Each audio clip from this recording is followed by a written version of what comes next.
नमस्कार दोस्तों। Coaching junction के इस प्लेटफॉर्म पर मैं आलोक सिंह आपको प्रणाम करता हूं, नमस्ते करता हूं, अभिनंदन करता हूं और इस उम्मीद के साथ कि आप लोग जो है इस लॉकडाउन में भी अपनी पढ़ाई लिखाई को भूले नहीं होंगे, छोड़े नहीं होंगे। और आज बंगाल का चुनाव का परिणाम जो है आने वाला है, आपके यहाँ स्थानीय निकाय के चुनाव का परिणाम आने वाला है। तो इन तमाम जो राजनीतिक गर्मा गर्मी है, इसके बीच में हम लोगों को अपना पढ़ाई भी करते रहना है और बाकी इस जो वैश्विक महामारी के रूप में कोरोना को जो हम देख रहे हैं, कोविड-19 को देख रहे हैं, उससे अपना बचाव भी करना है। खैर, हम लोग देखते हैं अपने इस टॉपिक को, जिसका नाम है भारत का संवैधानिक विकास। तो भारत के संवैधानिक विकास ने, अगर मैं बात करूं तो इस टॉपिक पर 1853 के चार्टर तक की बात आपको जो है पिछले वीडियो में की जा चुकी थी। पिछले वीडियो में आपको बहुत सारी चीज़ें बताई गई और 1793 से लेकर के अगर हम बात करें 1793 1793 से लेकर के अगर हम बात करें तो 1853 तक, यह 20 ईयर्स का ड्यूरेशन प्रत्येक चार्टर के बाद है। कितना? 20 ईयर्स का, 20 वर्ष का। तो प्रत्येक 20 वर्ष पर अगर हम बात करें तो यहाँ पर एक जो है आप देखेंगे कि रिव्यू या समीक्षा होती रहती थी। तो 1793 के बाद आता है 1813, 1813 के बाद 33, 1833 के बाद 1853। फिर प्रश्न उठता है कि क्या फिर 20 साल बाद रिव्यू करने की स्थिति आई? तो इस प्रश्न का सीधा सा आंसर है नो, नहीं। क्योंकि 1853 का जो चार्टर आता है उसके बाद भारतीय राजनीति में एक उपनिवेशवाद विरोधी, साम्राज्यवाद विरोधी एक आंदोलन की शुरुआत होती है, जिसे हम लोग 1857 की क्रांति के नाम से जानते हैं। बहुत सारे लोग इसे सैन्य विद्रोह कहते हैं, बहुत सारे इतिहासकार इसको एक जो है म्यूटिनी के रूप में जानते हैं, सैन्य विद्रोह के रूप में जानते हैं। बहुत सारे इतिहासकार इसको भारत का प्रथम स्वतंत्रता संग्राम, फर्स्ट वॉर ऑफ इंडिपेंडेंस के रूप में संबोधित करते हैं। तो इस तरीके से वह जो है एक ऐसा फैक्टर था जिसके बाद कहीं न कहीं जो शासन प्रणाली है, जो एक सोच थी ब्रिटेन की भारत के विषय में, उसमें एक व्यापक परिवर्तन देखने को मिलता है। तो अगर यहाँ पर हम बात करें तो 1853 के बाद तो यहाँ पर सीधा सा मामला है कि अगला जो चार्टर आता है, अधिनियम आता है, वह है 1858 का। 1858 का। तो इस 1858 के अधिनियम में अगर हम बात करें तो यहाँ पर आप देखेंगे कुछ व्यापक परिवर्तन हो रहा था। रीजन क्या है कि 10 मई 1857 को फर्स्ट वॉर ऑफ इंडिपेंडेंस, या जिसे सैन्य विद्रोह या प्रथम स्वतंत्रता संग्राम, जो भी आपका के संबोधित करें, इतिहासकारों के अपने विभिन्न दृष्टिकोण हैं। ब्रिटिश इतिहासकार इसको एक सैन्य विद्रोह कहते हैं और भारत के कुछ राष्ट्रवादी इतिहासकार इसको कहते हैं कि this was first war of independence. और बहुत सारे ऐसे भी इतिहासकार हैं जो इसे गदर के रूप में परिभाषित करते हैं और एक ऐसे आंदोलन के रूप में परिभाषित करते हैं कि जिसकी सीमा जो है एक संकुचित क्षेत्र तक बनी रही, या खास करके इसमें जो भारत का एक जो बहुत बड़ा तबका था, जो मध्यम वर्ग था, वह इस आंदोलन में भागीदारी नहीं किया। इन तमाम चीज़ों के बीच में अगर हम देखें 10 मई 1857 को, तो इस आंदोलन के परिणाम स्वरूप ध्यान से देखेगा कि जो भारत का अंतिम मुगल बादशाह था, जिसे हम कहते हैं बहादुर शाह जफर, बहादुर शाह, जिसका उपनाम है जफर, जफरनामा के नाम से यह शायरी करते थे। तो अंग्रेजों ने इन्हें भारत का अंतिम बादशाह घोषित किया हुआ था। भारत का अंतिम बादशाह कौन हुआ? बहादुर शाह जफर को माना गया। इसके बाद अंग्रेजों ने सीधे कहा कि बहादुर शाह जफर के बाद भारत में कोई दूसरा बादशाह नहीं माना जाएगा। इसका मतलब है कि उन्होंने बहुत क्लियर कर दिया कि जो अगली हुकूमत होगी वह कौन होगी? ब्रिटानिया हुकूमत होगी, ब्रिटानिया हुकूमत होगी, ब्रिटेन का साम्राज्य भारत में स्थापित होगा। तो इन चीज के साथ अगर हम देखते हैं तो बहादुर शाह जफर को कहां भेज दिया गया? रंगून। रंगून में भेज दिया गया। तो बहादुर शाह जफर हमने कहा कि एक ज़बरदस्त शायर था, तो वह है एक शासक के रूप में कम, लेकिन एक शायर के रूप में, एक चिंतक के रूप में ज़्यादा पॉपुलर रहा। तो 1857 में जो नेतृत्व संभालने का जिम्मा दिया गया वह भी बहादुर शाह जफर को दिया गया। हालांकि ऐसा इतिहासकारों का मत है कि बहादुर शाह जफर ने मना कर दिया, कहा कि मैं बूढ़ा आदमी हूँ, मेरे बस का इस आंदोलन को चलाना नहीं है, अब मैं कुछ कर भी नहीं सकता। तो लोगों ने कहा कि ठीक है, आप मुगल वारिस हैं, मुगलिया वंश के वारिस हैं, आप संभालेंगे नेतृत्व, तो एक हमारे पास लीगल आधार होगा, विधिक आधार होगा कि भारत का जो बादशाह है वह इस आंदोलन को लीड कर रहा है और हम लोग आपके साथ हैं, जो भी लड़ाई है हम लोग लड़ लेंगे। तो आपने नाम सुना होगा रानी झांसी तांत्या टोपे से लेकर के और बेगम हजरत महल लखनऊ, और उधर आप चले जाइए तो तमाम लोग थे, जगह जगह यह आंदोलन हुआ भारत के विभिन्न हिस्सों में। उधर मंगल पांडे जैसे लोग भी आंदोलन कर रहे थे। तो यह सारी चीज़ें चल रही थी और यह आंदोलन इस रूप में सफल माना जा सकता है कि कहीं न कहीं भारत में जो ब्रिटिश ईस्ट इंडिया कंपनी थी उसके शासन के यह समाप्ति का दौर हुआ। ब्रिटिश ईस्ट इंडिया कंपनी का शासन यहाँ पर जाकर के समाप्त होता है। ठीक है, तो आपको हमने पहले वाले लेक्चर में बताया हुआ था कि 1600 लेकर के 1772 तक यह एक वाणिज्यवाद का दौर जाना जाता था ब्रिटिश इतिहास को भारत में। दूसरा 1773 से लेकर के 1857 तक, जिसे हम उपनिवेशवाद के रूप में जानते हैं। लेकिन 1857 से लेकर के और 1947 तक के दौर की अगर हम बात करें तो यह साम्राज्यवाद के रूप में जाना जाता है। किस रूप में? साम्राज्यवाद के रूप में जाना जाता है। ठीक है, तो यहाँ पर इन तमाम चीज़ों के बाद हम लोग यह देखें कि वास्तव में 1858 का अधिनियम था क्या, इसमें क्या क्या बातें थी, क्यों यह बहुत खास था। तो यहां पर देखिए कह रहा कि कंपनी की जो दोहरी शासन व्यवस्था थी, दोहरी शासन व्यवस्था आप पहले कहां देखे थे? 1784 का जो पिट्स इंडिया एक्ट था वहां पर आप देखे थे कि दोहरे शासन प्रणाली की बात की गई थी आपसे। वहां पर बताया गया था कि भारत में द्वैत शासन प्रणाली की शुरुआत हुई, अर्थात प्रशासन का स्तर दो रूपों में देखा जा रहा था, वाणिज्यिक और कार्यपालिकी। इन दोनों ही चीज़ों को अलग कर दिया गया था। लेकिन यहाँ पर अगर हम बात करें तो इस दोहरी शासन प्रणाली को, जिसे हम डायरार्की कहते हैं, डायरार्की, उसको जो है समाप्त कर दिया गया और 1858 में ब्रिटिश सरकार ने एक अधिनियम पारित किया। ठीक है, इस अधिनियम को नाम क्या दिया गया? देखिए हाईलाइटेड है यहाँ पर, act for the better government of India. Act for the better government of India. Why it was known as Act of Better Government of India? Why it was known as the Act for the Better Government of India? Because the British Crown accepted this notion that what was the East India Company was doing in India, what was British East India Company was doing in India was not considered as good governance, was not considered as part of good governance। तो यहाँ पर एक अच्छे शासन प्रणाली के रूप में, एक अच्छे निष्पक्ष शासन प्रणाली के रूप में उसको नहीं माना गया। इसलिए ईस्ट इंडिया कंपनी की जो इमेज डाउन हुई, उस इमेज को सुधारने के लिए ब्रिटिश क्राउन ने सीधे सीधे इसको क्या कह दिया? Act for the better government of India की संज्ञा दी गई, इसको कहा गया। ठीक है, इस अधिनियम ने भारत के शासन को कंपनी के हाथों से निकालकर सम्राट को सौंप दिया। कहां से? कंपनी का जो शासन था, कंपनी के हाथ से शासन प्रणाली निकल गई और कहां पर पहुंच गई? यह पहुंच गई ब्रिटिश सम्राट, अर्थात जिसे हम क्या कहते हैं? क्राउन। इसे हम कहते हैं क्राउन। ठीक है, तो ब्रिटिश क्राउन के हाथ में प्रत्यक्ष रूप से भारत की जो शासन प्रणाली है वह आ गई यहां पर।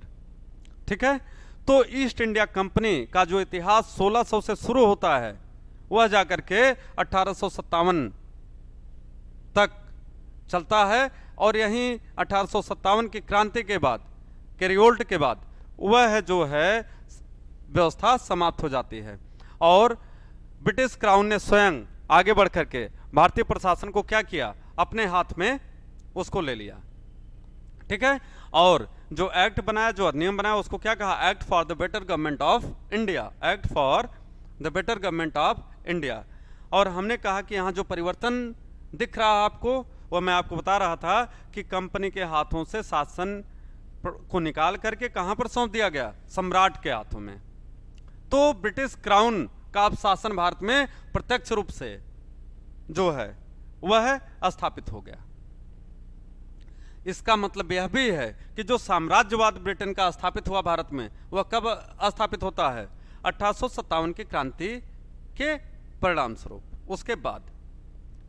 लेकिन 1857 की क्रांति को अगर हम एक चर्चा कर लें थोड़ा सा, तो अगर इस आंदोलन को हम बहुत सफल आंदोलन भले न कहें, क्योंकि भारत आज़ाद नहीं हो पाया और ब्रिटिश हुकूमत यहाँ पर स्थापित हो गई, लेकिन एक जो खास बात इस आंदोलन की थी वह यह थी कि कहीं न कहीं जो ब्रिटिश शासन प्रणाली थी उससे ऊब करके, उससे नाराज होकर के जो भारत के तमाम क्षेत्रों के लोग थे, चाहे वह छोटे छोटे प्रिंसली स्टेट थे, रजवाड़े थे या आम जनता, उसके अंदर एक नए संचार, जिसे हम कहते हैं कि राष्ट्रवाद की भावना, वह व्याप्त कर गई। और उन्हें पता चल गया कि भविष्य में अगर हम चाहें तो ब्रिटिश शासन को हम भारत से हटा भी सकते हैं। तो एक कॉन्फिडेंस भारतीयों के अंदर यहाँ से आता है।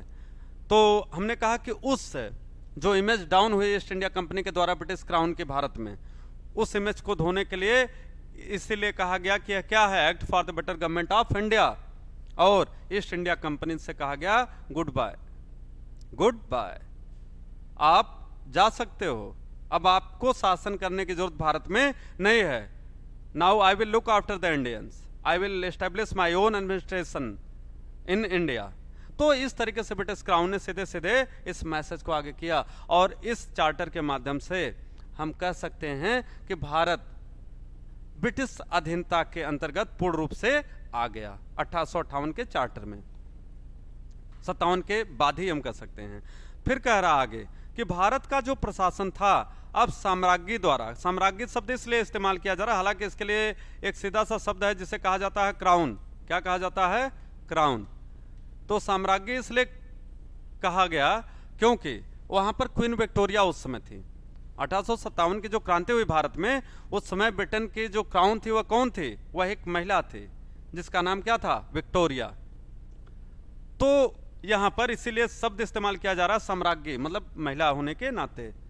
तो साम्राज्ञी द्वारा एक सदस्यीय एक परिषद को सौंप दिया गया, जिसका अध्यक्ष कौन होता था?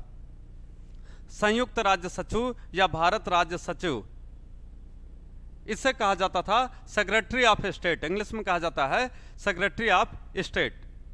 अर्थात ब्रिटिश क्राउन ने भारतीयों के ऊपर जो शासन प्रणाली स्टैब्लिश की, उसका मुखिया किसे बना दिया? किसके माध्यम से ब्रिटिश क्राउन भारत में शासन कर रहा है? तो आंसर है इसका कि भारत सचिव के माध्यम से, राज्य सचिव के माध्यम से।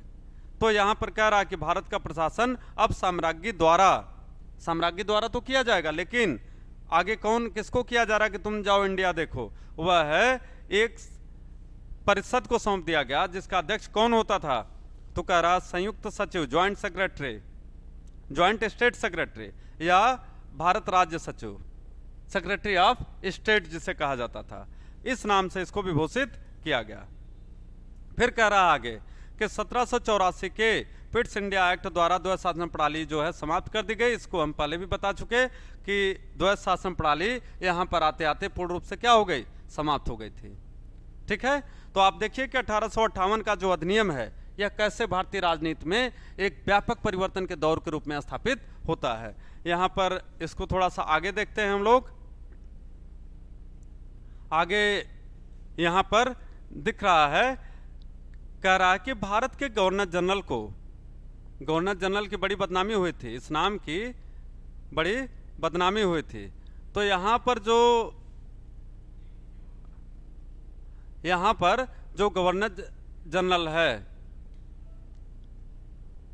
1 सेकेंड प्लीज, हाँ, यहां पर कह रहा है कि जो गवर्नर जनरल है इसकी बड़ी बदनामी हुई थी। तो अब इस गवर्नर जनरल को अब क्या कहा जाने लगा? वायसराय। क्या कहा जाने लगा? वायसराय। ठीक है, means the title of governor general was changed from governor general to viceroy. Governor general to viceroy. क्योंकि होता है ना कि किसी के नाम के साथ एक बदनामी जुड़ जाए तो फिर लोग उस नाम को क्या करते हैं, रीनेम कर सकते हैं। और यह चूंकि एक एडमिनिस्ट्रेटिव पोस्ट थी, पद का नाम था, तो इसे चेंज करने में कोई दिक्कत भी नहीं थी।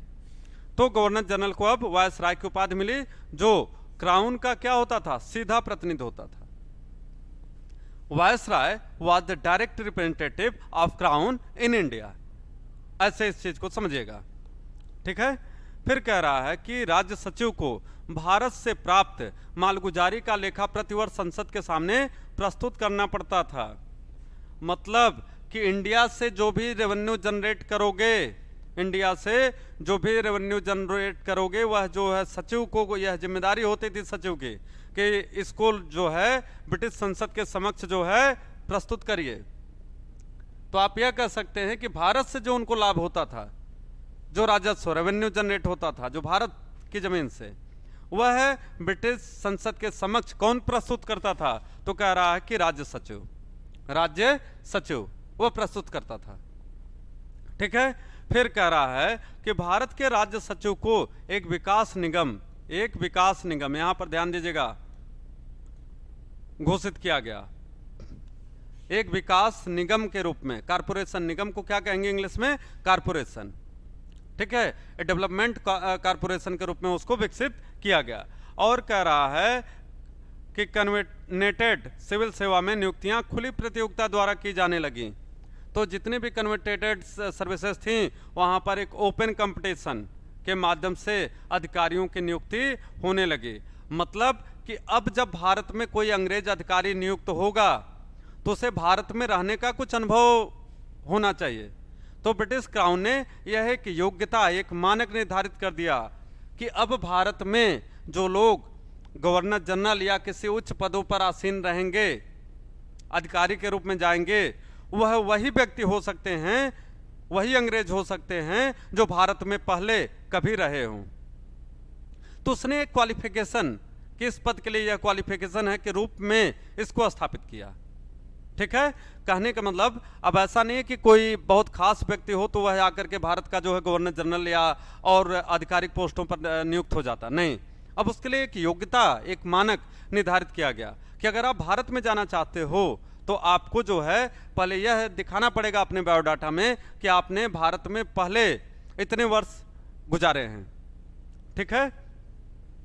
तो हमें उम्मीद है कि 1858 का अधिनियम आप समझे होंगे। यहां पर एक लाइन फिर से याद रखिएगा कि 1858 का ही वह चार्टर है जिसे एक मैग्ना कार्टा के रूप में माना जाता है, इसे एक मैग्ना कार्टा के रूप में माना जाता है। इसको इस रूप में माना जाता है कि इससे भारत की दशा और दिशा दोनों बदल गई।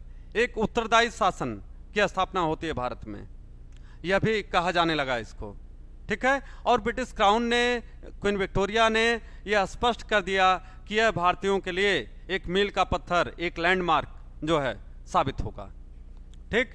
तो आगे देखा जाए,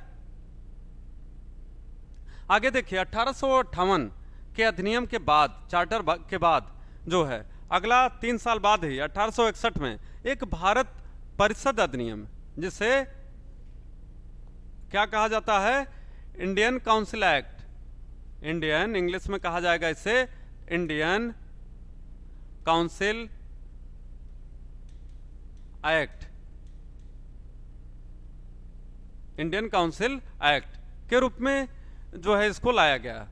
तो यहां पर क्या किया गया? हमने कहा ना कि 1858 में ही एक उत्तरदायी शासन प्रणाली की स्थापना की गई। 1 सेकेंड प्लीज।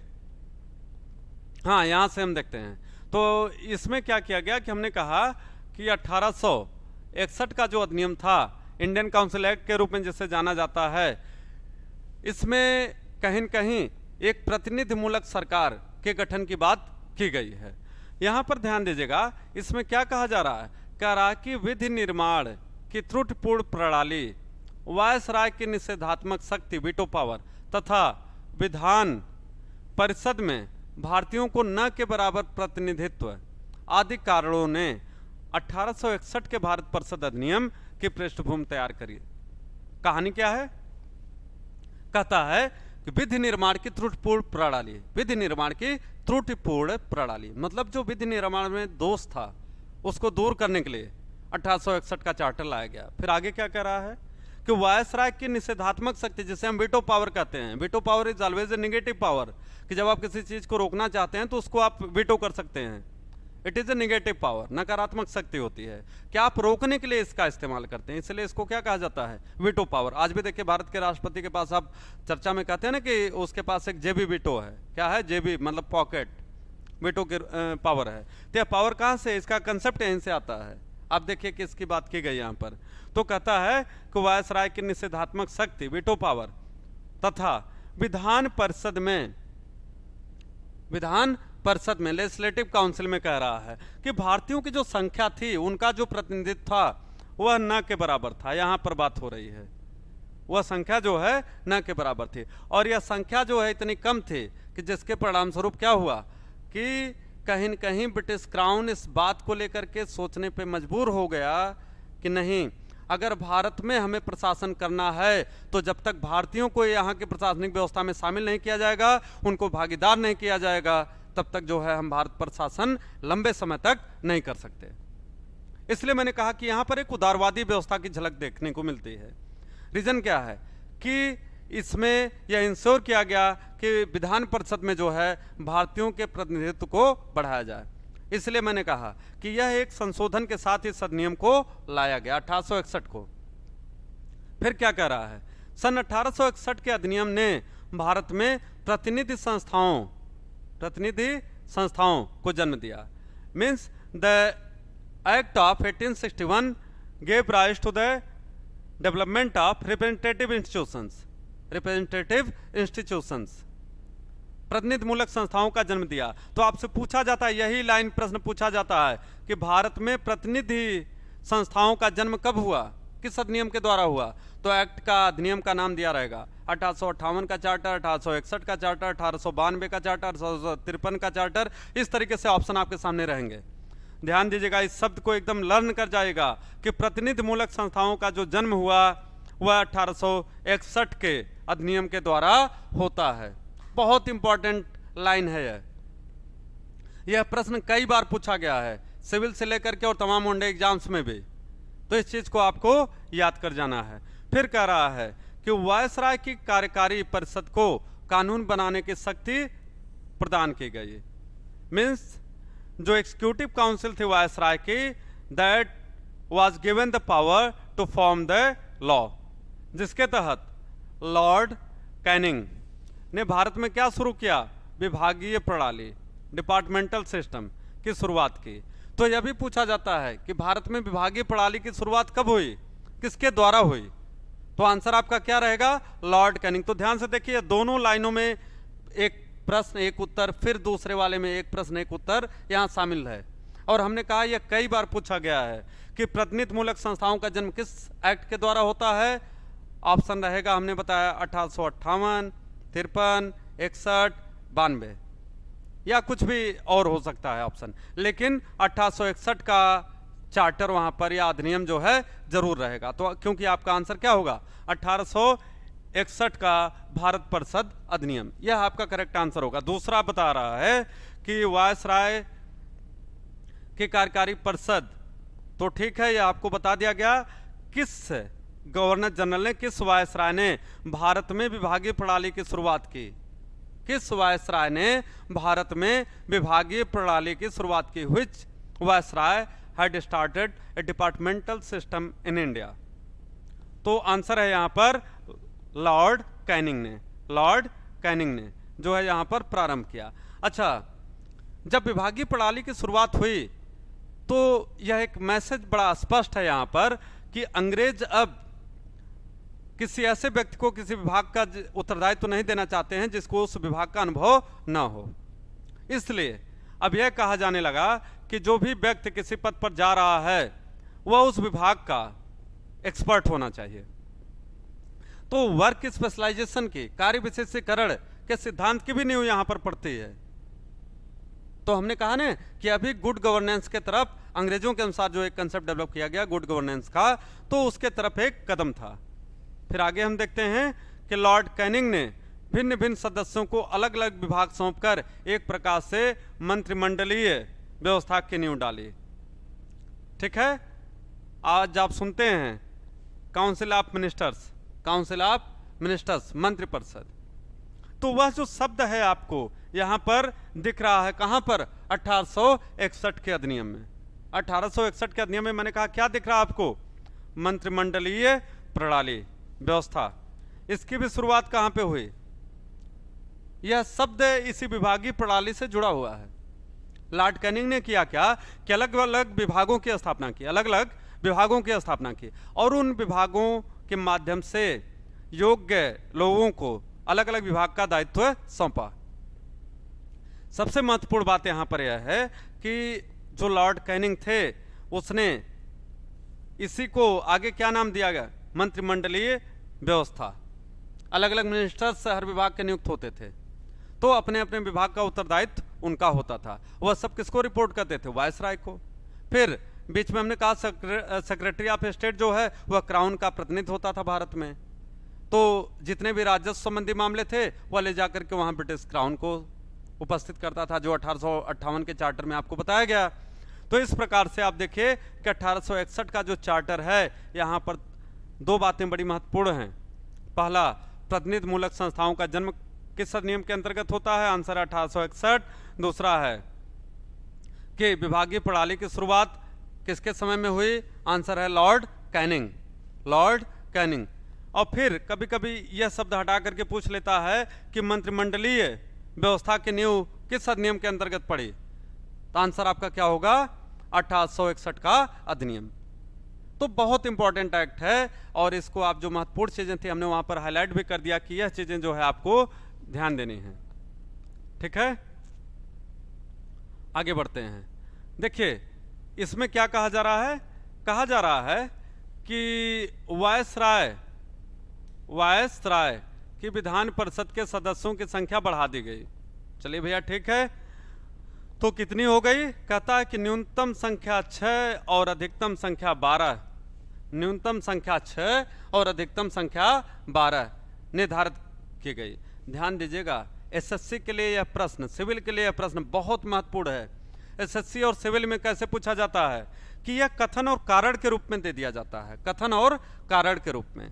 तो एक कथन दे देगा कि 1861 के अधिनियम में जो प्रतिनिधि संख्या थी वह न्यूनतम 6 और अधिकतम 12 निर्धारित की गई। एक तो यह कथन दे दिया, फिर इसके बाद कारण दे देगा, फिर कथन कारण का क्या रिलेशन है, कथन कारण को क्लियर कर रहा है कि नहीं, दोनों का एक कोरिलेशन है कि नहीं है, कथन सही है, कारण गलत है, कारण सही है, कथन गलत है। इस तरीके से भी तमाम ऑप्शन आपके पास होते हैं, तो उसको भी ध्यान दीजिएगा।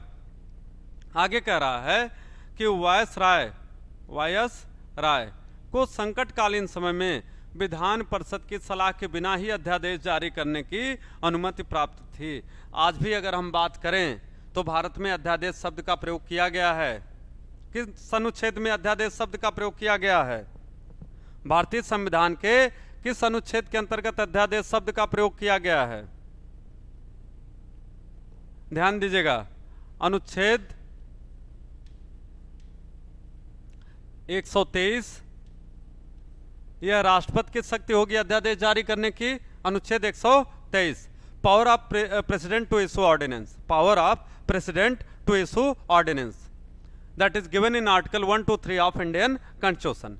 एक जगह और दिया गया है, वह कहां पर दिया गया है? तो वह कह रहा है अनुच्छेद 213 में, 213 में। यहां पर राष्ट्रपति से संबंधित है, राष्ट्रपति का अधिकार होगा, और यहां पर किसका है? राज्यपाल को, गवर्नर को, गवर्नर, राज्यपाल। ठीक है, तो यहां पर देखिए 123 में राष्ट्रपति को अध्यादेश जारी करने की शक्ति है, और वहीं पर 213 में क्या कह रहा है? गवर्नर को अध्यादेश जारी करने की शक्ति प्राप्त है। ठीक है, इसको संविधान में हम लोग डिटेल में पढ़ेंगे, लेकिन यहां पर हम यह बताना चाह रहे थे कि जो आज आप अध्यादेश शब्द सुनते हैं इसको कहां पर देखा जा रहा है? 1861 के भारत परिषद अधिनियम के अंतर्गत इसको रखा हुआ है। ठीक है, ठीक है। तो इसके बाद कह रहा है कि लेकिन यह अध्यादेश जारी करने की शक्ति कब होगी? तो आज भी कहा जाता है कि राष्ट्रपति को संकट के समय, राज्यपाल को संकट के समय अध्यादेश जारी करने की शक्ति प्राप्त है। वहां पर भी कहा गया कि जो वायसराय होगा उसे संकटकालीन समय में विधान परिषद की सलाह के बिना ही अध्यादेश जारी करने की शक्ति प्राप्त होगी, अगर कोई इमरजेंसी आती है तो मुझे विश्वास है दोस्तों आप लोग एंजॉय कर रहे होंगे पॉलिटी को, राज्य व्यवस्था को जो है, और भारतीय संविधान के विकास को आप समझ पा रहे होंगे। ठीक है, और किसी भी प्रकार के किसी भी डाउट के लिए हम आपसे लाइव क्लास किसी दिन फिक्स करेंगे, तो उस लाइव क्लास में आपसे प्रश्न उत्तर की एक प्रक्रिया आपके साथ चलेगी, उसको भी एंजॉय किया जाएगा। ठीक है, खूब सारे प्रश्न पूछेगा जब कभी लाइव लूंगा, और खूब सारे प्रश्नों का आंसर भी आपको दिया जाएगा, एकदम सटीक आंसर दिया जाएगा, जहां पर आपके अंदर कोई डाउट ना रहे फिर। ठीक है, आगे थोड़ा सा देखते हैं। कुछ ऐसी घटनाएं हैं जो आपके लिए प्रश्न के रूप में बड़ी महत्वपूर्ण होती हैं। जैसे भारत में पूछा जाता है कि स्थानीय स्वशासन का जनक किसे कहा जाता है? स्थानीय स्वशासन का जनक किसे कहा जाता है? Who is known as architect of, या फाउंडर ऑफ, या father of local governance in India? तो अगर हम आधुनिक काल में बात करें तो यह लॉर्ड रिपन को माना जाता है। किसको? लॉर्ड रिपन को। तो कह रहा है कि लॉर्ड रिपन ने भारत में स्थानीय प्रशासन की नींव रखी। ईयर दिया गया है कब? 1882 में। 1882 में लॉर्ड रिपन ने भारत में क्या रखा? स्थानीय प्रशासन की नींव। अतः उन्हें क्या कहा जाता है? स्थानीय प्रशासन का जनक, फादर, पिता कहा जाता है। ठीक है, तो यह बार बार आप देखते होंगे किसी भी एग्जाम में यह एक पेट प्रश्न है किसी भी कमीशन का, कि भारत में स्थानीय स्वशासन का जनक किसे कहा जाता है? आंसर है लॉर्ड रिपन। लेकिन अगर हम प्राचीन भारत में देखें, प्राचीन भारत, थोड़ा सा प्राचीन इतिहास भी एक लाइन याद रखेगा यहां पर। अगर कभी प्राचीन इतिहास का प्रश्न आपसे पूछा जाए तो प्राचीन इतिहास में पूछा जाता है कि भारत में स्थानीय प्रशासन की झलक देखने को मिलती है, या कौन सा साम्राज्य, कौन सा राजवंश भारत में स्थानीय प्रशासन के लिए जाना जाता है? तो आपका आंसर क्या होगा? चोल साम्राज्य, चोल। तो आप देखे होंगे चोल, चेर, पांड्याज, ये सब दक्षिण भारत में। अगर आप चले जाएं तमिलनाडु की बात करें तो वहां पर आप देखेंगे ये तीनों ही राजवंश प्राचीन काल में शासन कर रहे थे। तो अगर हम प्राचीन भारत में बात करें कि जहां के स्थानीय प्रशासन सबसे ज्यादा मजबूत था, ऐसा साम्राज्य जो अपने स्थानीय प्रशासन की वजह से जाना जाता था, वह कौन सा साम्राज्य था? तो आंसर होगा आपका चोल। इन केस कभी अगर ऑप्शन में चोल नहीं है तो आप दूसरा ऑप्शन देख सकते हैं, और वह होगा चेर, चेर। ठीक है, तो इस चीज को भी आप यहां पर ध्यान दीजिएगा। फिर कुछ और बातें हैं आगे चार्टर पर जाने से पहले, आगे के अधिनियम पर जाने से पहले हम यहां पर देख लेते हैं। वह क्या है कि 1885 में अगर हम बात करें, 1885 में, तो भारत में आप नाम सुन रहे होंगे आज भारतीय राष्ट्रीय कांग्रेस, इंडियन नेशनल कांग्रेस। तो कह रहा है कि 1885 में भारतीय राष्ट्रीय कांग्रेस की स्थापना की गई। तो यहां पर कुछ फैक्ट हैं भारतीय राष्ट्रीय कांग्रेस से। वो फैक्ट क्या है कि भारतीय राष्ट्रीय कांग्रेस का संस्थापक किसे कहा जाता है? भारतीय राष्ट्रीय कांग्रेस का संस्थापक किसे कहा जाता है? जब संस्थापक पूछा जाएगा तो आपका आंसर क्या होगा? ए ओ ह्यूम, ए ओ ह्यूम। यह अंग्रेज थे। यही भारतीय राष्ट्रीय कांग्रेस के क्या कहे जाते हैं? संस्थापक कहे जाते हैं। ठीक है, इसके बाद अगर हम बात करें तो भारतीय राष्ट्रीय कांग्रेस की, इसके बाद अगर हम भारतीय राष्ट्रीय कांग्रेस की बात करें तो आप सबसे इंपॉर्टेंट चीज ध्यान दीजिएगा, यहां पर कुछ प्रश्न आपको करा दूं। प्रश्न यह है कि भारतीय राष्ट्रीय कांग्रेस के प्रथम अधिवेशन की अध्यक्षता किसने की थी? भारतीय राष्ट्रीय कांग्रेस के प्रथम अधिवेशन की अध्यक्षता किसने की थी? आंसर होगा W.C. बनर्जी, व्योमेश चंद्र बनर्जी। भारतीय राष्ट्रीय कांग्रेस का पहला अधिवेशन कहां हुआ था? आंसर होगा बॉम्बे में, आंसर होगा बॉम्बे में। तो इस प्रकार से बहुत सारी चीजें आगे के सेक्शन में आपको मिलेंगी अगले दिन के क्लासेज में।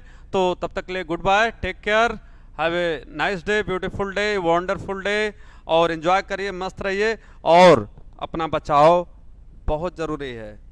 आप बचे रहेंगे तो आप दूसरों का भी ख्याल करेंगे, तो इसलिए अपनी सेहत का, अपने परिवार के सेहत का भी ध्यान दीजिए। और कोचिंग जंक्शन के इस प्लेटफॉर्म को ज़्यादा से ज़्यादा संख्या में आप ज्वाइन करिए, जुड़िए। देखिए यहाँ पर पढ़ाई का एक अच्छा माहौल तैयार किया गया है, अच्छे टीचर हैं आपके सामने, और यह आपको बहुत सारी चीज़ें डिटेल में पढ़ाएंगे। धन्यवाद।